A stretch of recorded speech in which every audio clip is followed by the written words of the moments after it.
Foy, your cheerleader of dreams. Hey, if you haven't subscribed to this podcast, just push the little red button right there to get consistent teaching tools and tips to help you live your dreams. Today I want to talk about goal setting, just a few minutes that can change your life. First of all, what are goals? They're simply dreams with deadlines. Now, traditional goal setting, New Year's resolutions look like this, and you probably identify with this. I know I used to. Save money, read more, lose weight, get out of debt, get closer to God, be more organized, spend more time with friends and family, things like that.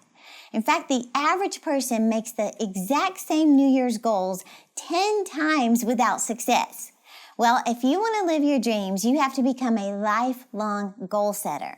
Do you know that the very act of sitting down and making a list of goals that you want to accomplish this year, it gets your blood pressure and your heart rate up? You become awake, alert, and excited. In fact, you feel good about yourself only when you're working toward achieving something that you value.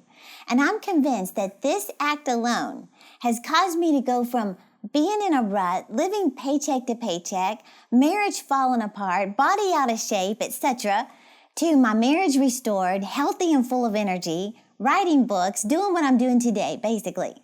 And you know, I love this story I heard recently about a guy named Brian Scudamore.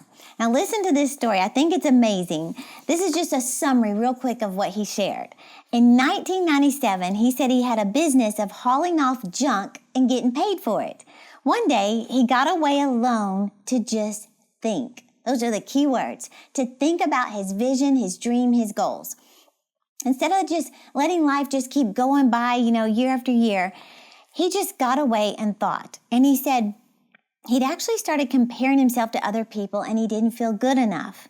Went to his parents' summer cottage, sat on the dock, and got out a pen and paper.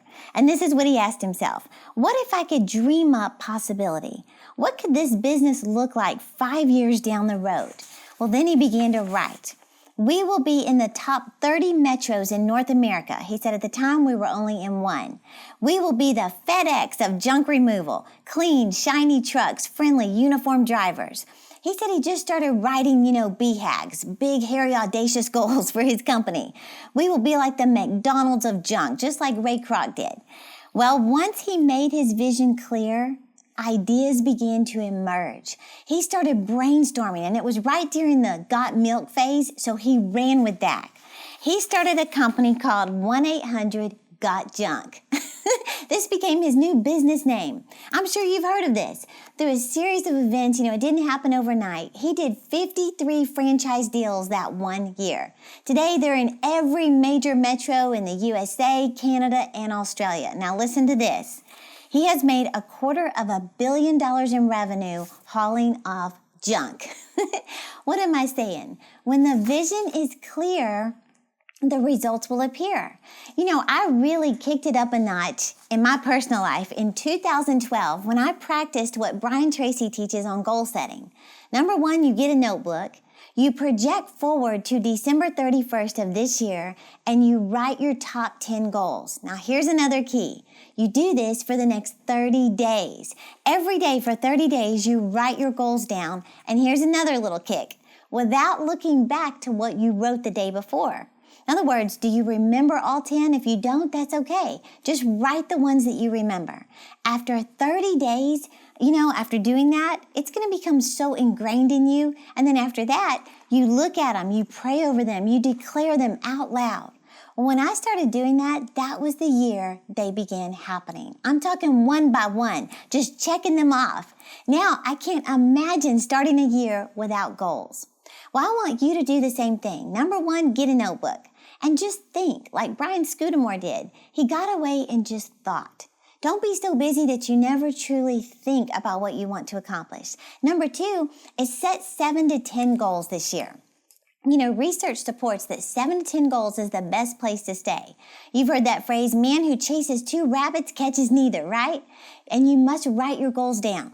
Something powerful happens when you put pen to paper. In fact, I heard a story about Susie Orman, the author of the New York Times bestseller, The 9 Steps to Financial Freedom.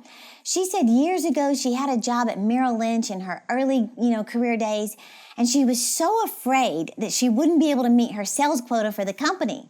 So she said she decided to put pen to paper and start writing down her goals.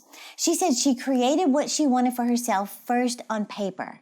Every morning before she went to work, she said she would write over and over again, I am young, powerful, and successful, producing at least $10,000 a month. Now, she claims that writing her goals replaced her fears of inadequacy with endless possibility.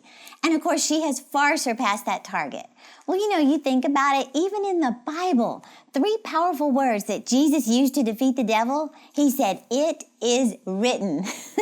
Well, each time Satan came to try and tempt Jesus, Jesus came back with, it is written. Well, sometimes you have no indication that your dream will ever come to pass. But all you have to do is point to your vision board or your book of dreams and say, you know what? I don't know how this will ever happen, but I have faith in the fact that it is written, and be it unto me according to my faith. So, number 3, be specific. You may say, I'd really like to make more money, but until you make it concrete, it's doubtful it will ever happen. In fact, there was this lady in Colorado, she told me, she said, for years, she wished she had a raise. She would complain, get frustrated, and then finally she said, I wrote it down, Terry. I received a $10,000 raise. She actually put it on a Post-it on a vision board. That's simple. Took 30 seconds on a Post-it note. She said, Terry, I got my raise. I said, how much? She said, $10,000. Well, in most cases, our dreams and our goals are too broad. In our ministry up here, we set goals for everything. I mean everything. We aren't haphazard about anything. We set specific goals for phone calls, orders, sales, new connections, website visits, social media goals, followers, invitations to speak, attendees at conferences. I'm talking everything. But here's the thing. When the vision is clear, the results will appear. So be specific. Number 4, assign a deadline. Deadlines are motivating. They create a sense of urgency. Many people are so afraid to set a deadline because they're concerned they won't make it. But that's okay. You can move the deadline. So if you have a desire to write a book this year, you need to assign a deadline for chapter 1. Don't just say, write my book this year. Put a deadline to it. Number 5, stretch outside your comfort zone. You need to be uncomfortable. See, if all of your goals are in the comfort zone, it doesn't motivate you. It's not compelling. It doesn't require you to think creatively or to trust God and to pray. See, when you set goals outside that comfort zone that stretch you, that's where prayers are answered. That's where you look back and you say, look what God has done. And here's the thing about the discomfort zone. It's uncomfortable. You will feel doubt and fear and awkward, but it just means you're being stretched. It means you're going to have to grow to achieve these goals. And number 6, put your goals in sight. That's why I like vision boards, because this was discovered as the biggest reasons that goals are not achieved, because we stick them in a drawer, we put them on a computer screen somewhere or in a file, but never go back to look at them. We have a giant vision board here at the office where all of our goals are in the hallway. We get them out at our team meetings and we read them out loud one by one. So make a vision board or put it on your screensaver, your iPad, your phone. Put it somewhere in sight at all times. Well, Earl Nightingale said, people with goals succeed because they know where they're going. It's as simple as that. So I want to challenge you. Send me your top 10 goals. I would love to pray over them. I would love for you to, get that accountability where you make yourself think of top 10 goals and send them to me, because I want to pray over those goals and join my faith with you. And I want to read real quick. I got a YouTube subscriber of the week that I'm so proud of, and her name is Karen. Let me find Karen's letter here. Karen said, thank you, Terry. I have already achieved one of my goals because of my vision board. I am now the first board-certified ambulatory registered nurse. Wow, that's impressive, just saying. At my organization. She said, I am 3 months away from achieving my next goal, which is to pay off my student loan. Then she says this, vision boards work. I love it, Karen. I'm so proud of you for following your dreams. Well, to help you follow your dreams in 2018, I have a free download for you called the Isaiah 46:10 Method. I think you're going to love it. So, this is a proven goal-setting strategy to achieve your dreams and goals this year. Now, on average, 60% of goals get completed within the first year using this method. That's how much I believe in it.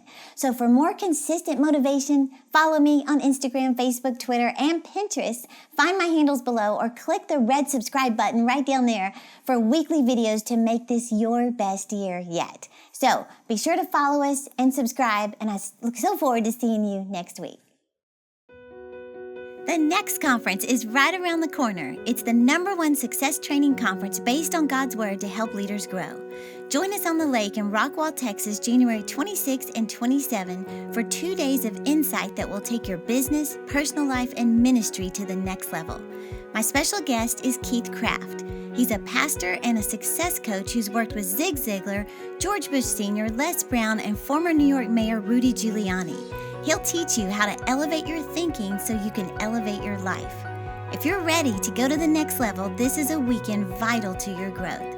Seats are limited and will sell out, so head over to terry.com/next to register today so you can connect with influencers, elevate your thinking, and go to the next level in 2018.